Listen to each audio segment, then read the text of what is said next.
कक्षा 9 मैथमेटिक्स प्रश्नावली 7.3 का प्रश्न 1 और 2 हम पहली वीडियो में पढ़ चुके हैं। उसकी लिंक मैं डिस्क्रिप्शन में डाल दूंगी।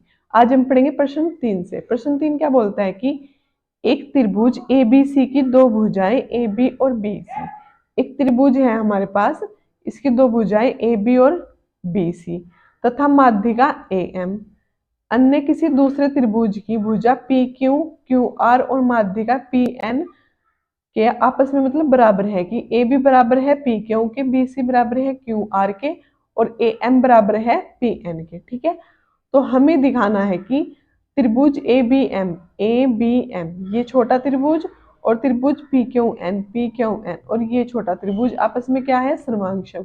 और दूसरे पार्ट में हमें दिखाना है कि त्रिभुज ए बी सी और त्रिभुज पी क्यू आर सर्वांगसम। पहले में छोटे त्रिभुज सर्वांगसम दिखाने हैं, फिर हमें दोनों बड़े त्रिभुज सर्वांगसम दिखाने हैं। ठीक है, बहुत ही सरल प्रश्न है।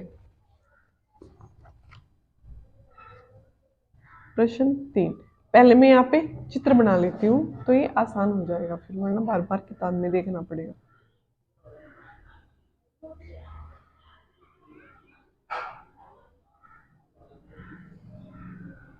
ए बी सी और ये माध्यिका होगी हमारे पास ए एम। अन्य दूसरा त्रिभुज है जो पी क्यू आर और ये माध्यिका होगी पी एन। ठीक है, इसमें हमारे पास दिया हुआ है ए बी बराबर पी क्यू के, ए एम बराबर पी एन के और ये जो बी सी है ये बराबर है क्यू आर के। तो जो दिया हुआ है वो हम लिख लेते हैं। दिया है ए बी बराबर पी क्यू के और ए एम बराबर पी एन के और बी सी बराबर क्यू आर के। ठीक है, तो हम हल करते हैं। हल में देखो, पहले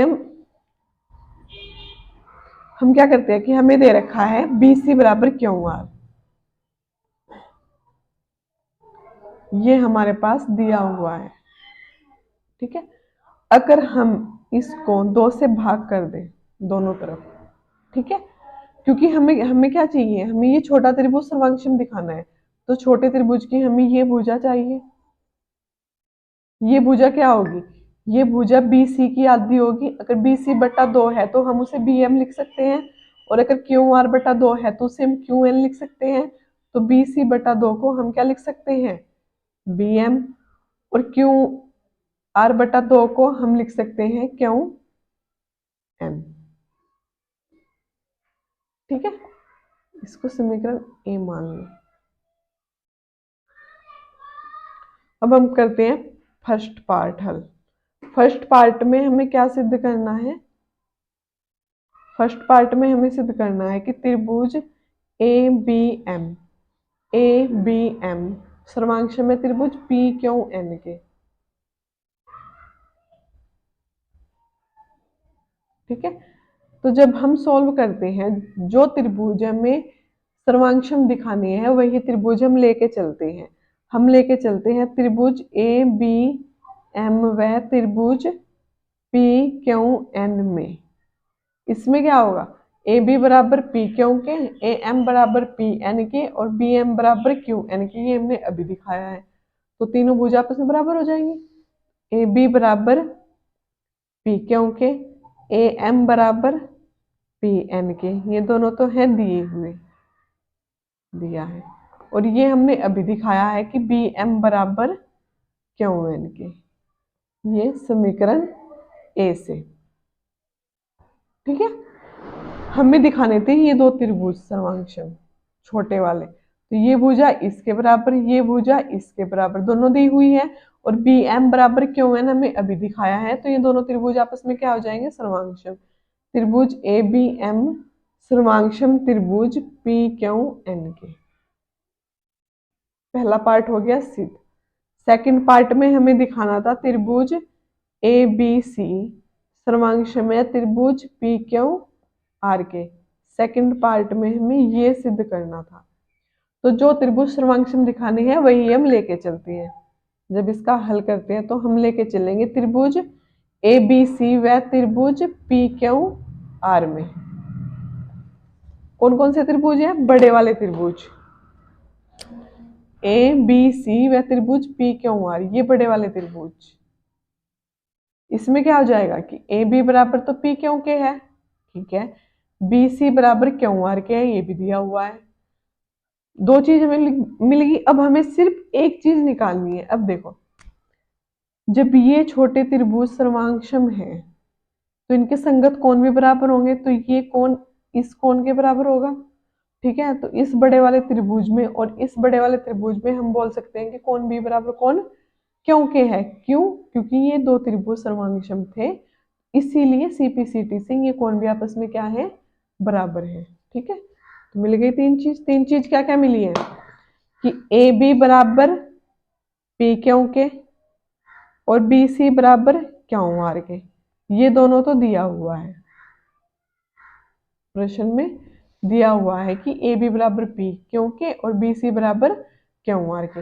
अभी हमने दिखाया है कि कोण बी बराबर कोण क्यू के। क्यों? क्योंकि ये दो त्रिभुज क्या है? सर्वांगक्षम। कोण बी बराबर कोण क्यू के, क्योंकि अभी हमने ये त्रिभुज सर्वांगक्षम दिखाया है। ए बी एम सर्वांगक्षम है त्रिभुज पी क्यू एन के, इसलिए सीपीसीटी से उनके संगत कोण भी आपस में क्या होंगे? बराबर। तीन कंडीशन हो गई। एस ए एस से दोनों त्रिभुज क्या हो जाएंगे? सर्वांगक्षम। ए बी सी सर्वांगक्षम है त्रिभुज पी क्यू आर के, ठीक है। और ये हमें दिखाना था इस प्रश्न में। अब आते हैं प्रश्न 4 पर। प्रश्न 4 में चित्र नहीं दिया हुआ है, एक एक लाइन पढ़ के चित्र खुद बनाना है कि बी ई और सी एफ एक त्रिभुज ए बी सी के दो शीर्षलंब हैं, बराबर शीर्षलंब है। शीर्षलंब क्या होता है? जो शीर्ष से डाला गया लंब होता है वो शीर्षलंब कहलाता है। अब इसमें कहा है कि एक त्रिभुज है ए बी सी,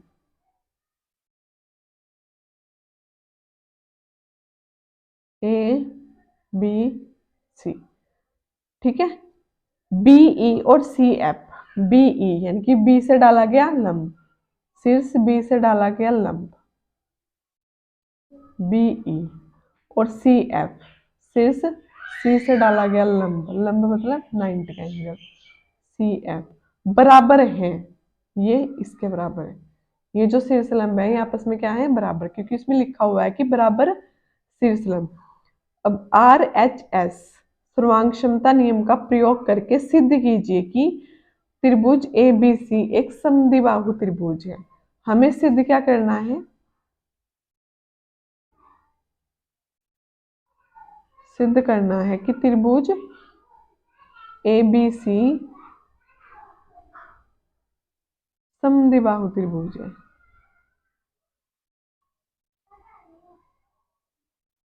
त्रिभुज अर्थात समद्विबाहु का क्या मतलब होता है कि दो भुजा समान, अर्थात हमें ए बी बराबर ए सी के दिखाना है, ये हमें दिखाना है। और दिया हुआ क्या है? दिया हुआ है कि बीई और सी एफ बराबर, शीर्षलंब बराबर है ना, और 90 का कोण भी बनाते हैं। कोण ई बराबर कोण एफ बराबर 90, ये हमें दिया हुआ है। तो अब हल में आते हैं। देखो, अगर हम ये वाला त्रिभुज और ये वाला त्रिभुज लेके चलते हैं, ठीक है, ये वाला त्रिभुज और ये वाला त्रिभुज लेके चलते हैं। अगर इन दो त्रिभुज को हम सर्वांगक्षम दिखा दें तो इस त्रिभुज में ये भुजा और इस त्रिभुज में ये भुजा आपस में बराबर हो जाएंगी, और ये हमें दिखानी है, ठीक है। तो जो सर्वांगक्षम दिखानी है वही त्रिभुज हम लेके चलते हैं। त्रिभुज ए बी ई व त्रिभुज ए सी एफ में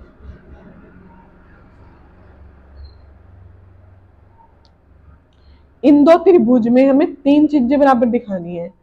इन दो त्रिभुज में देखो, इस त्रिभुज में और इस त्रिभुज में बी ई बराबर एफ सी के दिया हुआ है, बी ई बराबर एफ सी के, ये हमारे पास दिया है। कोण एफ बराबर कोण ई के, ये भी हमारे पास दिया हुआ है, बराबर 90 है ना, ये भी दिया है। ठीक है, दो चीजें होगी। तीसरी चीज क्या है कि ये जो कोण है ए, उभयनिष्ठ कोण है, जो इस त्रिभुज में भी है और इस त्रिभुज में भी है। कोण ए बराबर कोण ए के, ये है हमारे पास उभयनिष्ठ कोण। ठीक है, तो हमें तीन चीजें बराबर दिखा दी, तो इसका मतलब क्या हो जाएगा, त्रिभुज आपस में सर्वांगसम, त्रिभुज ए बी ई सर्वांगसम हो जाएंगे त्रिभुज ए सी एफ। अगर सर्वांगसम हो जाएंगे, ये दो त्रिभुज सर्वांगसम दिखा दिए, तो इनकी दो भुजा भी आपस में क्या हो जाएंगी, बराबर। तो ए बी बराबर ए सी के, सी पी सी टी से, सर्वांग समता की नियम से। ठीक है, प्रश्न 4 भी हो गया। अब आते हैं प्रश्न 5 पर। प्रश्न 5 में क्या बोल रहा है कि ए बी सी एक समद्विबाहु त्रिभुज है, ए बी सी समद्विबाहु है, तो ये भुजा इसके बराबर, जिसमें ए बी बराबर ए सी के है। ठीक है, ए पी बी सी पर लंब खींचना है, ए पी लंब है बी सी पर, ए पी लंब है तो 90 का कोण बनाता है बी सी पर। ठीक है, हमें दर्शाना है कि कोण बी बराबर कोण सी के। हमें क्या दिखाना है, हमें दिखाना है कि ये वाला कोण इस कोण के क्या हो, बराबर हो। तो जो दिया हुआ है वो लिख लेते हैं और जो सिद्ध करना है वो लिख लेते हैं। दिया है कि ए बी बराबर ए सी के, और ये लंब दिया है, तो कोण ए पी बी, कोण ए पी बी बराबर कोण A P C, A P C बराबर 90 के, ये दिया हुआ है। ठीक है, और हमें दर्शाना है, दर्शाइए कि कोण बी बराबर कोण सी के। हल में देखो, अगर हम ये दो त्रिभुज सर्वांगसम दिखा दें, एक तो ये वाला त्रिभुज और एक ये वाला त्रिभुज और ये वाला त्रिभुज अगर सर्वांगसम दिखा दिए, तो इनके संगत कोण भी आपस में क्या हो जाएंगे, बराबर। तो वही हम लेके चलते हैं त्रिभुज ए बी पी और त्रिभुज ए सी पी में, त्रिभुज ए बी पी व त्रिभुज ए सी पी में। ठीक है, ए बी बराबर ए सी के, ये भुजा इसके बराबर, ए बी बराबर ए सी के, ये दिया हुआ है। हमें इन दो त्रिभुज में तीन चीजें बराबर दिखानी है ना, तो एक भुजा तो ये दिखा दी, और ये कोण इस कोण के बराबर, अभी हमने बताया क्योंकि 90 का है। कोण ए पी बी बराबर कोण ए पी सी के, क्योंकि प्रत्येक क्या है, 90 है।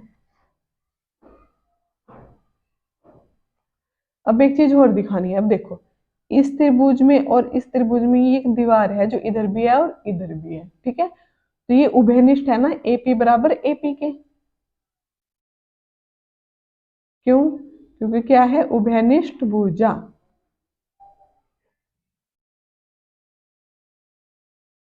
तो एस ए एस से